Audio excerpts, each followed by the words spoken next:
There was a man and a woman. They met at the age of 27, she at 25. Seemed to hit it off. She worked at a courthouse at the time as a secretary, and he was a sharecropper up here in Nebraska. They were getting kind of interested in each other, but along came World War II, and he was drafted.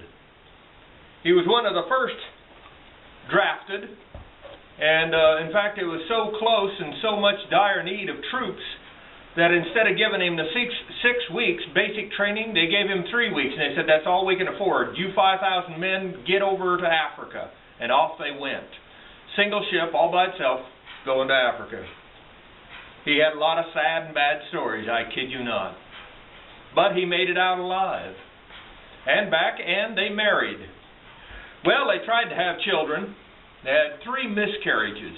If you've ever had a miscarriage, my wife and I have, it cuts deep into your soul, and it takes years to heal, if ever. They finally decided to adopt, and they went to an orphanage there in Lincoln, Nebraska. And the head he-bull there said, you're too old to adopt anybody. By that time, they were 40 years old. And they said, no, it's just too late, too old. They wouldn't let them adopt anybody. Okay. So they went home and resigned themselves to be childless. They weren't the only ones, but it still hurt them. Well, 4 years later, that orphanage got a new manager, new he-bull. And he called them up out of the blue. He said, are you still looking for a small child? They said, yeah, we'd consider it. And he said, we have a small boy here. He's 4 years old. He said, nobody wants him. Said, we've shown him and had over 24 families here in Nebraska look at him, and nobody wants him. Nobody wants him. Said, you can't blame him, though. He's been abused from day one. He, at 4 years old, he couldn't walk yet. He couldn't talk, or his speech ability was less than a 2-year-old. And he was still in a diaper. And he couldn't walk, though, was a major thing. They didn't say he was retarded, but he'd just never been given a chance. And they said, if we don't do something with him pretty quick, he's going to be institutionalized for the rest of his life.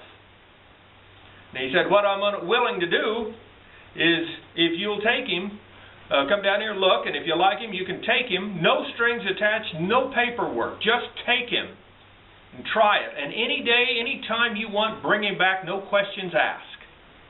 And the state didn't do that back then. But they did it this time, and for him. And so the older couple said, we'll take him. And of course, he also had rashes all over his body, too. So, I mean, he was a mess, that kid. And so they got to Grand Island, and they stopped, and they bought a tricycle. And they come on out here to a farm near Imperial where they was sharecropping at the time. Well, they kid-proofed the house the best they could, and they put that tricycle in the house because he couldn't walk.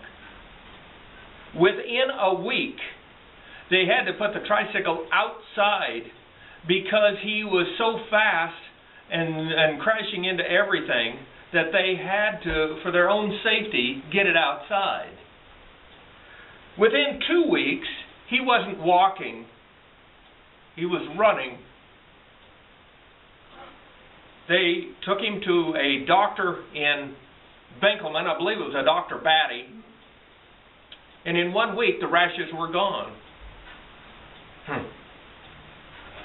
They then spent the rest of their lives educating and giving that kid common sense that you can't imagine.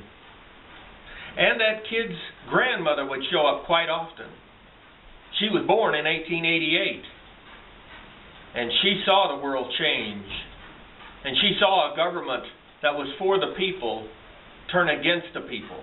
She saw that. And she saw the lies. And she taught him never to trust government, because it isn't trustworthy.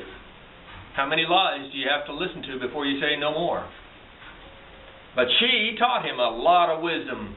She taught him how to catch fish without a hook or a line.